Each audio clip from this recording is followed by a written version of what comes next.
잠언필상 62일차가 되겠습니다. 오늘 잠언필상 62일차는 좋은 말의 유익이라는 제목으로 시작합니다. 잠언 22장 9절부터 16절, 즉 375 경구까지가 오늘 이제 요절까지가 되겠습니다. 잠언을 크게 세 가지로 나눕니다. 이제 전반부 1장부터 9장까지 그때 보셨겠지만 젊은이를 위한 무슨 강화 이래 갖고 1장부터 9장까지고요. 그다음 중반부가 10장부터 29장까지 이스라엘 이 대중들을 위해서 단편 경구 선집을 만든 거고, 후반부 30장부터 31장까지 이제 개인적 관계에서 이제 뭐 훈계, 훈화가 나옵니다.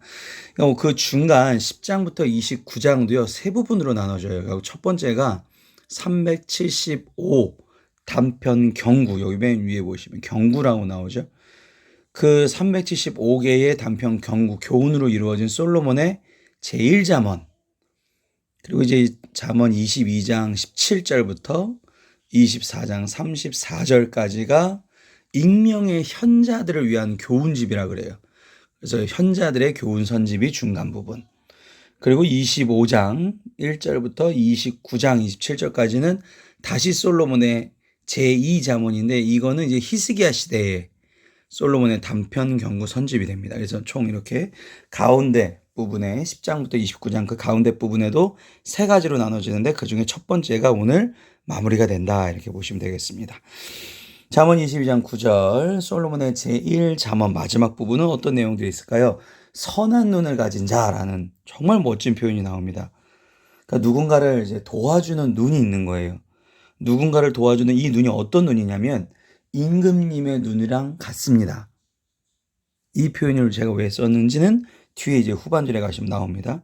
임금님의 눈이랑 같은 선한 눈을 가진 자, 이런 사람은 복을 받는다는 거죠. 양식을 가난한 자에게 주민이라. 뭐 양식을 가난한 자에게 주는데 복을 받지? 이것도 후반부에 보시면 이런 이유 때문에 복을 받는구나 아실 수가 있으실 것 같습니다. 그래서 이걸만 보시더라도 악은 악으로 갚고, 8절 이제 어제 61일차 보시면 8절에 악을 악으로 갚는 하나님이 나오셨는데, 오늘은 선을 선으로 갚으시는 공의로우신 하나님의 이걸 이제 보응 사상이라 그러죠. 팥 심은 데 팥나무, 콩 심은 데 콩 나는 것처럼. 10절에 거만한 자를 쫓아내면 다툼이 쉬고 싸움과 수욕이 그친다. 아니, 교회에서 그런 사람들 품어야지 왜 내쫓냐. 다툼도 그와 함께 떠나기 때문에 그렇다. 그래서 실제로 출교라는 단어가 구약에서도 많이 나오죠. 출교, 신약에서도 나오지만 이 사람이 여기서 이제 쫓겨짐을 받는 거죠. 그러니까 가는 곳마다 분쟁과 다툼을 계속 일으키는 자가 아니라 선한 눈을 가진 자로서 우리가 살아가야 된다라는 것을 잠언에서 얘기하고 있습니다. 잠언 22장 11절에 보시면 마음의 정결을 사모하는 자의 입술에는 덕이 있으므로 임금이 그의 친구가 된다. 제가 분명히 아까 여기 9절에 선한 눈을 가진 자가 임금의 눈을 가진 자라고 말씀을 드렸죠. 그러니까 진실된 마음에서 은혜로운 말이 나온다는 게, 이게 왜 은혜로운 말이냐, 뒤에 보시면 덕이라는 단어가 있는데, 이 덕이 이제 우리나라 말로 따지면 은혜라는 말입니다. 그러니까 이 사람의 마음이 하나님의 그 진실한 마음을 사모하게 되면 은혜로운 말이 입에서 저절로 나오게 된다라는 걸 표현이 되고요. 그러므로 임금이 그의 친구가 된다. 아니, 어떻게 임금님이 그의 친구가 되느냐? 임금님이 백성의 불쌍한 부분이 있으면 이게 돕는단 말이에요. 이거는 고쳐야 되고, 제도적인 것들, 시스템적인 것들, 그러니까 그 역할을 이 사람이 대신해 주죠. 그러니까 이 왕의 역할을 함께 해주기 때문에 왕이 조력하여 주는 걸로 볼 수가 있습니다. 그러니까 왕이 이 사람이 자기의 일을 대신해 주니까 도와주는 거죠. 우리가 지금 사도 시리즈 성경에서 하고 있는데 왜 우리가 사도가 돼야 되느냐? 사도가 되어 하나님께서 우리에게 맡겨주신 사명. 근데 그 일이 원래 누구 일? 하나님 일이에요. 하나님이 만드신 피조물을 돌보는 일에 우리를 사용하시는 거잖아요. 그러니까 우리를 도와주시는 거고, 그거를 우리가 복이라고 얘기를 합니다. 그러니까 선한 눈을 가진 자는 왜 임금의 눈을 가진 자냐면 하나님의 관점으로, 예수님의 관점으로 사람들을 바라보기 때문에 그렇습니다. 12절에 보면 대놓고 나오죠. 여호와의 눈이라고 나옵니다. 그래서 이렇게 이 원어적으로 해석을 하셔야 이게 성경에 계속 이어지죠. 그래서 여호와의 눈이 갑자기 나왔구나.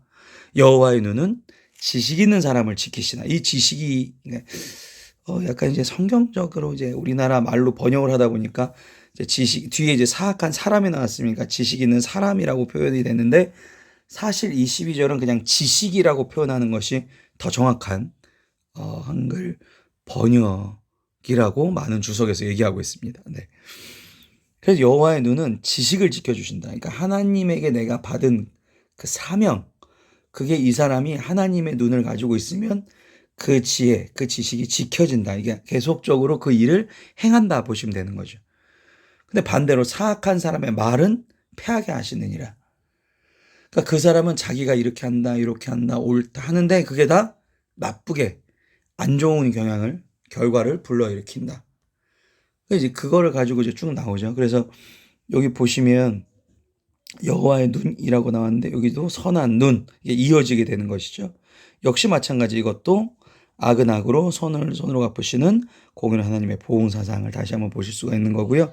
그래서 그 사악한 자의 말이 어떤 사람들 말이냐면 13절에서 그게 다시 한번 더 설명이 됩니다. 게으른 자는 말하기를 사자가 밖에 있은즉 내가 나가면 거리에서 찢기겠다느니라.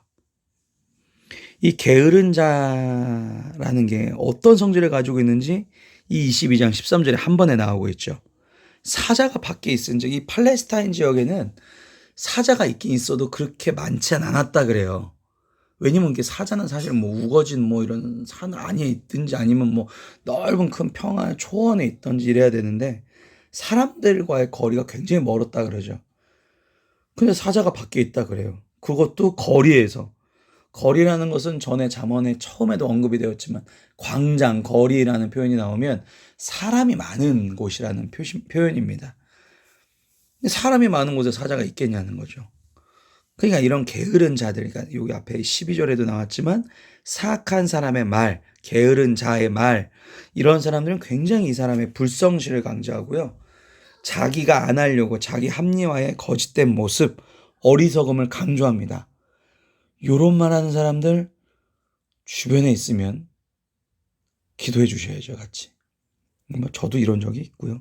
누구나 이렇게 빠지는 적이 있는데 우리도 사악한 사람이, 게으른 자가 안 되도록 항상 하나님과 대화를 해봐야겠죠. 하나님의 지식을 항상 내가 받아야겠죠. 자기 합리화의 거짓된 모습. 이건 이렇게야. 이렇게 하는 것 때문에 내가 이렇게 하는 거야. 그런데 보면 하나님 보시기에는 굉장히 게으른 자로 보일 수가 있다는 거죠. 14절, 음녀의 입은 깊은 함정이라 여호와의 노를 당한 자는 거기 빠지느니라. 이 말을 읽어보시면 이게 이제 잠언에 우리 1장부터 9장의 젊은이를 위한 강화에 많이 나왔던 얘기들인데, 보시면 말이 좀 특이하지 않습니까? 뒤에 보시면 여호와의 노를 당한 자는 거기 빠지느니라. 원래 이 말이 아니라 깊은 함정에 빠지면 여호와의 노를 당하리라. 이게 원래 정상인데 이게 왜 이렇게 문학적으로 솔로몬이 표현을 했냐면 하나님과 친밀한 자는 이러한 유혹에 빠지도록 두지 않으신다라는 걸 표현하기 위해서. 네, 그렇습니다. 15절, 이제 아이의 마음 나왔어요. 오늘 이제 주인공이 아주 이쁜 아이인데, 아이의 마음에는 미련한 것이 얽혔으나 징계하는 채찍이 이를 멀리 쫓아내니라. 그러니까 아이처럼 아직 미숙하고 판단력이 옳지 않은 아이들은 선악의 구분 기준이 굉장히 모호하죠. 그렇기 때문에 이 아이들한테 필요한 거는 약간의 채찍, 그죠? 이제 아이만 얘기하는 게 아니죠. 선악을 구분 못하는 사람은 하나님을 알지 못하면 선악을 절대 구분 못합니다. 잠언이 하고자 하는 얘기 중에 가장 큰 메시지가 그거죠. 하나님을 모르면 선악을 구분할 수 없다. 그게 이제 1장부터 9장 젊은이로 한 연속 강에 계속 나왔던 얘기죠. 뭐가 선이고 뭐가 악인지 구분이 안 돼요. 그럼 그런 사람들에게는 채찍으로서 올바른 길을 가게끔 하는 거죠. 근데 이 채찍이 무슨 꼭 때리고 아픔이 있고 이런 것뿐만 아니라 이 아이에게 필요한 것은 좋은 말, 좋은 인도. 그러니까 꼭 뭐 이런 거 있잖아요. 기도를 해야 된다. 함께 예배를 드려야 된다. 예배를 드리면 우리가 하나님의 지식을 받아야 된다. 혹은 뭐 잠언필사를 한번 봐라. 목사님 하시니 되더라. 한번 읽어봐라. 들어봐라. 이런 말, 좋은 말이죠. 돈 드는 게 아니지 않습니까? 물론 뭐 이 핸드폰으로 이렇게 보시면 물론 이제 와이파이 값은 나가지만 요즘에 와이파이가 뭐 여기나 다 공짜니까 좋은 나라지 않습니까? 한번 이렇게 보는 거죠. 돈 들어가는 일도 아니고 정말 좋은 말을 우리가 듣는 거죠. 이게 잠언 필사를 하면서도 우리가 다시 한번 선과 악의 기준이 정해지는 것이죠. 이런 게 이제 채찍, 좋은 말이라고 보실 수가 있습니다. 16절 보시면 이익을 얻으려고 가난한 자를 학대하는 자와 부자에게 주는 자는 가난하여질 뿐이라. 이 쭉 읽어보시면 이게 무슨 얘기인가 싶으실 수 있어요. 부자에게 주는 자? 왜 가난해지지? 그러니까 가난한 자를 학대하는 거는 그래, 그럴 수 있어. 이익을 얻으려고. 그러면 안 되지. 근데 왜 부자에게 주는 자는 학대지? 왜 이게 잘못된 거지? 근데 이게 전에 잠언필사에도 한번 나왔지만 그 사람한테 선물을 줘서 이 사람이 나한테 좋은 걸 다시 그럼 줘요. 이런 건 어느 정도 허용이 된다고 말씀드렸지 않습니까? 근데 이거는 다른 얘기예요. 이 여기서 말하는 부자는 아무 소용이 없는 부자입니다, 나한테. 근데 그냥 뇌물을 주는 거예요. 이렇게 하면 더 잘 되겠죠? 이렇게 하면 더 잘 되겠죠. 그러니까 이걸 어디다 비유한 거면 이걸 세상에 비유했어요, 솔로몬은. 그래서 세상에 이렇게 하면 내가 더 잘 살겠지? 이렇게 하면 더 좋아지겠지? 근데 그걸 아무리 줘봤자 가난해질 뿐이라. 어차피 그걸 시간을 줘버려니까 내가 도리어 지혜로운 말을 받고 좋은 말을 얻고 채찍을 받아야 할 시간을 뺏겨버린 거죠. 세상에게. 그러니까 소용없는 선물이 되어버린 것입니다. 잠언 22장 16절은 그렇게 좀 해석을 하시면 내가 지금 어디에다가 내 시간을 올바르게 잘 써야 되겠구나. 이렇게 좀 가치관이 정립되실 줄 믿습니다. 지금까지 윤유한 목사였습니다. 수고하셨습니다.